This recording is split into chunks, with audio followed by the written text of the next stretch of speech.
First, let me just kind of overview and say that there are kind of three things that we're looking at specifically in these mild TBI cases. And more severe brain injury, it's just pretty obvious, to be honest. You can see the person in a wheelchair. You can see the person who's suffering a severe traumatic brain injury. But this invisible brain injury that Amir referred to, I think, is important. And the three things we kind of look at is neuroimaging, neuropsych testing, and functional limitations.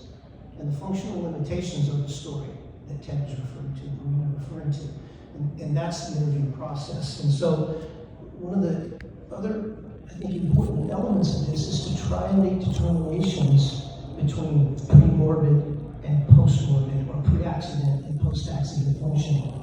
And that comes oftentimes through the interview. In a perfect world, there's neuroimaging, there's neuropsych testing that lines up with the neuroimaging, that literally predicts that portion of the brain, and then the functional limitations are there. And so the story becomes very, as was said, becomes very important. The areas we want to look at: memory, reduced self-awareness, emotional cognitive deficits, fatigue or disinhibition. Right at the end of this very brief talk, I'm going to give you some examples of some of the tests that we use to make some determinations about some of these things. First of all, in interviewing the SO or caregiver, clarify the relationship. How long have you known this person? That's an important first question. How involved are you in their daily care or decision making? That's equally important. And this helps to determine the reliability of the information that you're getting. Second, we want to, like I said, gather pre- and post-injury comparisons, both from a cognitive, behavioral, and emotional standpoint. We want to talk about observed changes in things like memory, personality, mood, sleep, irritability.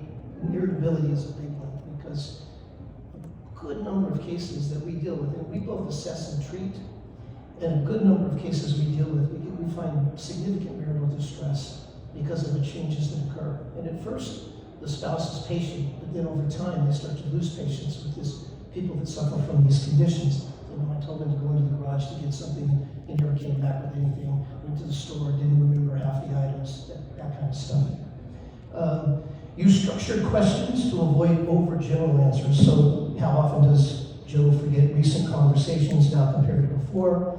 Have they had any changes in their daily routines or their independence in their activities of daily living, their independent functioning? Can I add something to that? Mm-hmm. So another little tidbit example that's helpful is I say to the patient, how would you describe yourself before the injury? And I have them use adjectives or phrases, and you hear these wonderful things of, energetic, outgoing, always available, whatever, you hear it. Loving, very huggable, and then you juxtapose that to, and how do you feel about yourself now? And I ask the same question of the significant other in the room. Oh yeah, and they usually have more and more questions. So what Mike is talking about is juxtaposing that before versus after, and that's another way to get some of these before versus after, and it segue beautifully with what your neuropsychologist is pulling up. So we also want to focus on real-world examples. Can they manage their own medications? Can they manage their finances? Do they get lost and confused in familiar places? Questions like that. So we're looking socially, vocationally, and emotionally. How are they functioning? Also, it's important to check in with the caregiver because they're often frustrated. And so having some empathy for them, how's the injury affected their daily life, and what's been the most challenging part for them. They do have some tools that you can use, sort of caregiver strand index and tools like that. I don't use those. You can just basically get them through asking a few questions, and they're going to generally very happy to file all their complaints with you. You do want to validate their emotions. When you're interviewing a caregiver, so it's common for people to feel overwhelmed. It's important to remind them that the injured person is not doing it on purpose, and try to encourage patience. Be aware of bias or conflict. Sometimes you get over-reporting, and sometimes under-reporting due to denial, protectiveness, or lack of insight. Over-reporting can be a major problem in the medical legal context because then we get where people are over-reporting symptoms, and that comes out in the neuropsych assessment, and then it's really damaging to the case. For the plaintiff's side. So wonderful for the case for the defense side. Cross-reference if you can, get as much information as possible. Finally, support psychoeducational and next steps. And that's by saying these kinds of memory lapses are common after a brain injury. And then recommend strategies to help communications and routine. And I'm always encouraging the significant other to write things down for the other person, because giving them a list of things and their ability to remember that is seriously impaired, and then you get the frustration and the agitation that comes along with it. So generally, what I want to try to do is talk just for a second about the functional limitations and deficits in executive functioning, which is extremely common in mild TBI cases. And so this little acronym, POISE, is a good acronym in terms of asking how well do they plan, how well do they organize. Initiation, they procrastinate, they don't get started on things, even simple tasks. Do they self-monitor? And do they evaluate feedback? So if you set a goal and you execute POISE, you're going to be moving towards the goal of the plan. You're organized, you get started on your task, and then you self-monitor and evaluate feedback to see if you're moving toward that goal. If you're not, then you use evaluation and feedback in order to change either your plan or your strategy. And people with mild TBI suffer significantly with processing speed, memory problems, and executive function problems. So now I just want to go through a couple of little examples. If I said to you, now if I ask the caregiver, they're going to say, I tell them to do something they don't remember, it's terribly difficult. And at first, like I said, they seem patient with it, and then they lose their patience. So if I said to you, from a memory standpoint, I was trying to line up a neurocognitive assessment with this functional limitation of memory, and I said, I'm going to tell you 3 words: ring, house, and car. And I just want you to remember this. And then I said, I'm going to give you some numbers, and I'd like you to remember them. 4, 3, 8, 2. Now that's pretty easy to remember. You would, if I were PET scanning your brain, when I asked you to remember those numbers, the left side of your brain would light up and you would say 4, 3, 8, 2. If I said, say 4, 3, 8, 2 in reverse, the left side of your brain goes, well, I can't do that. So the right side of your brain gets activated, and you generally, your eyes will go up a little, and you'll see the 4, 3, 8, 2 up there on the right side, and you'll read it backwards, 2, 8, 3, 4. Now, if I asked you right now, what were the 3 words that I asked you to remember?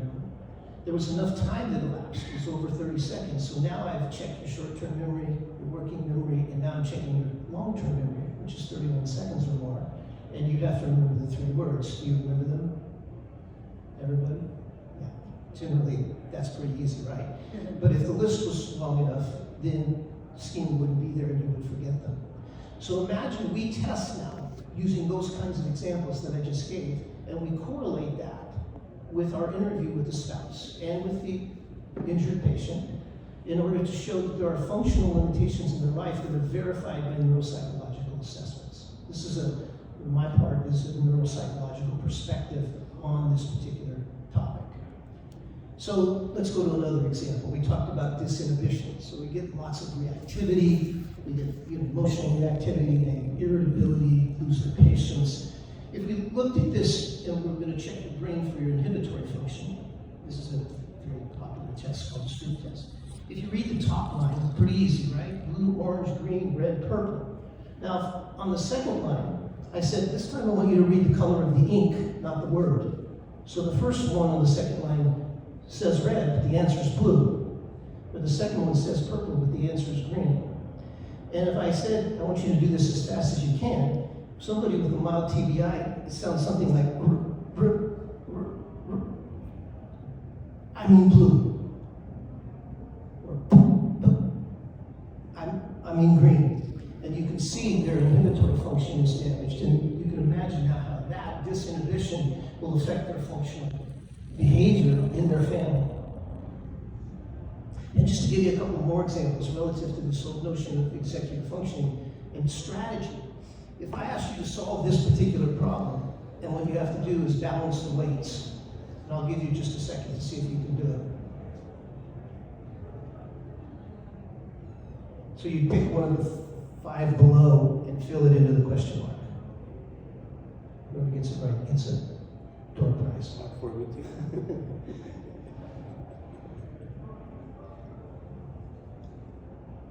Anybody's got the answer? And if you watch your brain while you're trying to do this, it is developing a strategy, it's planning, it's organizing, and you're using feedback if you get it wrong. So I'll give you the answer unless somebody wants to take a guess. Yes? Number 2. So your brain has to go, well, there's a red triangle, a blue circle, and a purple rectangle. And so when I move over, I can see that there's a purple rectangle and a blue circle, but now I have a yellow bar. So the yellow bar has to be the same as the red triangle. So now when I go to solve the problem, I have 2 red triangles and 2 blue circles. So I've got to find the 2 blue circles, which I find in number 2. But remember, a bar and a triangle, yellow bar and a triangle are equal, or a triangle are equal. So the answer is number 2. But do you notice, you just notice how your brain is functioning? Imagine if you couldn't do this stuff and it started to really break down. This problem is mildly difficult. It's not a difficult one. Some of the questions we ask get more and more difficult. Imagine that same person in terms of their daily functioning and the frustrations and stresses that come in terms of their life and their relationships. And so your interview with the significant other becomes really important to validate what we're finding on neurocognitive assessments. On top. So the pattern recognition, which by the way is a much better definition of intuition than is generally thought. That intuition is generally thought to be sort of magical. But a great master chess player is not magical. They just had 10,000 hours of experience, and so their intuition is really a function of their pattern recognition. Imagine if you had damage to, say, your frontal lobes. The decision-making ability, the planning, the strategic planning, and the organizational capabilities would be deeply flawed. So we use this stuff in correlation with any neuroimaging that was found and any functional limitations that the family is reporting, so that when we present a trial, we're able to acknowledge each of those particular areas. That's key, because what you did was you connected the triangle. I always think as demonstratively as possible. I'm like an action plan type of person. So this is why we all meet together afterwards, because the neurologist who's looking at the imaging and the function, the physiatrist who's like function, yeah, neuroimaging is important, etc. But then I go to my neuropsychologist and I'm putting it all together, and we're all putting it all together. And correct me if I'm wrong, if you are trying to move a mild TBI case forward with only one expert, you're not doing it correctly. And you're not doing the case service either. Nor are you doing it service to your expert. Ha! So if someone asks me to do a case, hey Ted, Maureen, I've got this case for you, I say, what do I say? I say, who's my life care planner, who's my neuropsychologist, who's my neuroradiologist, and do you have a neurologist on the team as well? I mean, they're not cheap cases, but it's how you do it collectively, because everybody is bringing a very important piece to it. Everybody is looking at the significant other's contribution, which has changed this person's life completely, as we all know. And that's our job to bring it forward. So how do you incorporate this in your trying the case or getting it to mediation and settlement, which is more important for you as well? And we have a question from the audience that's very helpful for that. Yeah, I think, Jerry Spence, who just passed away, was probably one of the most recognized trial attorneys in this country. And he was just turned 96. I was at his last Jerry Spence trial school last summer in Wyoming, 3 weeks, and he hadn't been there in 6 years, but Jerry Spence is kind of the godfather of being able, of teaching trial attorneys to be able to tell a story. And, you know, as anybody knows, when you're sitting on a jury and listening to all these experts, sometimes you get a little lost. Glazed. I mean, you're hearing all this, you know, you're presenting this to 12 lay people, and they're trying to understand all of this for the first time from different experts that offer different opinions. And really, that was part of the genesis of this discussion, is from the trial attorney perspective of telling the story, is to really delve into and dig deep into the family members, co-workers, neighbors, because all of those people are going to have examples of things that they witnessed and observed in that brain-injured person's life that's going to be able to tell the story. And it's those examples that we as trial attorneys want to find to be able to, you know, tip the balance in favor of our client's case, and then support what our experts are saying about that patient. But it's also equally important that the experts have their own examples. Maybe they're the same, but they support what it is that we've gleaned from the significant others in terms of the pre-accident, the post-accident, how their life is different. And sometimes, you know, some cases are going to be easier than others. You know, in the morphine overdose case, it sounded like, okay, that should be pretty easy. She's got a basal ganglia injury, an anoxic brain injury. You know, she's now got these cognitive deficits. She now has these memory issues. She has these executive function issues. But in her particular case, she had premorbid. She had fibromyalgia, chronic fatigue. She was on disability. She was molested as a child. They had all a 20-year history of all these problems that the defense wanted to bring out. Brain fog. You know, they bring out brain fog from the chronic fatigue, and all of a sudden you have that before, so how can you say anything's different? How can you make a case that anything's different? Or in the case that we have coming up for trial, this guy suffered, he got hit on a motor scooter, he suffered a mild traumatic brain injury from the impact. He suffered then an hypoxic injury from lack of oxygen when they intubated him, and he was going into multi-organ failure and bleeding out. And then he also suffered... Which don't forget to look for, you experts out there. And then he also suffered multiple brain strokes because of blood clots that he had, pulmonary embolisms and then blood clots to the brain. So he had 3 different areas or mechanisms of injury to his brain that all caused different deficits. And the more examples that we as attorneys can bring out and that can be shared by our experts, eventually you're going to have so many different examples from family members, co-workers, etc., that you're going to put the defense out on an island because they're the only ones they're going to be able to say that he's or she is normal. Because he walks, talks, pees, and poos. Right, and so, you know, it's this the whole notion of the brain injury is the invisible injury. I mean, obviously, you can't really refute the neurodiagnostic imaging, and that's going to show what it's going to show. But you know, the defense can still say, "Oh, well, you know, they recovered from that, and their brain has a way to rewire itself, and so they're fine." Mike, you were going to jump in. I see you. Yeah, I just would want to say one of the advantages to both the interview and the neuropsych testing is if they had chronic fatigue, fibromyalgia beforehand and had suffered brain fog, we can ask the significant other, was there any difference?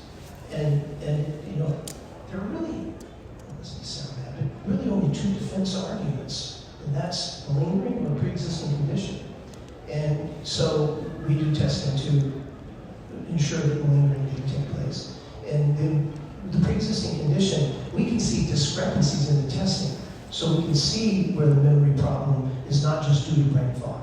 So if we have a spouse who says, no, yeah, they had some brain fog before, but it's much worse since the accident, and then we're able to verify that through our assessment, usually that helps the case. Okay, so we have a question. Let me see if I can read it. Here we go. The question is the information from a significant other considered to be credible in a medical legal evaluation or hearsay? So from my standpoint as the attorney, yes, it's absolutely credible. Obviously, the defense will try to point out that this is a family member, this is the spouse, so they're biased, and so yes, they will make those arguments, or things, a child. But the point is, from my standpoint, the more examples you have from not just the spouse, from their own children, maybe they're, and I have to say, I mean, children, okay, if they're, under 10, that may be one thing, but if they're teenagers and they saw their dad before, and they can describe, this is how my dad was, 15-year-old girl, this is how my dad was before, and this is how he is afterwards. I mean, I say to the defense, good luck. Go attack that 15-year-old daughter and say, oh, you're biased, when her testimony is consistent with her mom, which is consistent with the neighbors, which is consistent then with treating physicians. So the more evidence, the more testimony you build in terms of significant others, eventually, again, tipping the scales, it becomes overwhelming, and then you put the defense and their position that the plaintiff is just in it for the money, or they're malingering, or they're just fine. It overwhelms the jury to the point where you can't come to any other conclusion. Let me just add a small piece to that. Oh, yeah. So I have a case right now where the injured person is being accused of malingering by the defense expert. The detail, this person lives with their nephew, and the nephew, I interviewed the nephew as well as the injured person. The detail, like, I didn't drive for 2.5 years after the accident. His nephew has to take him to Safeway because he can't remember where the Safeway is. The detail in the reporting helps overcome that notion that it's being made up. Because these were through the interview process. And he said it to the defense expert. The defense expert listed all of those things in his report. So what we were able to do in this particular case is, because the data, the neurocognitive data came out like a malingering profile, we were able to see that people that are asked a question and answer with that kind of detail. I think it was Coney that after he met with Trump went out and recorded the meeting in detail, and then they sealed it and put it away, only to get it 6 months later. That idea of the detail in the interviewing of the significant other is very important. But let me also address the last part. The question is, would it be hearsay? So just a quick review of hearsay, and that is, it's an out-of-court statement. So, if you're a significant other and you're just making an observation with your own eyes, that's not hearsay. That's what you observe with your own eyes. That's not going to be excluded because of hearsay. Yes, it's possible if the person tells you something, that could be an out-of-court statement. But hearsay is filled with many exceptions that attorneys can review and look at to see if that testimony can still come into evidence. Hearsay is a little bit like Swiss cheese. And on that note, we want to thank you very much for coming, and we hope that you really get the big picture here, because really what it's about, right, is what we do and why we do it is to treat people and try to get them better, and bringing out sometimes the worst scenario based upon what you gather from a significant other is the best way to help the person who is dealing with the TBI, so that the person can get the treatment and actually rehabilitate to the best of his or her ability in spite of the disability. So we hope that this was helpful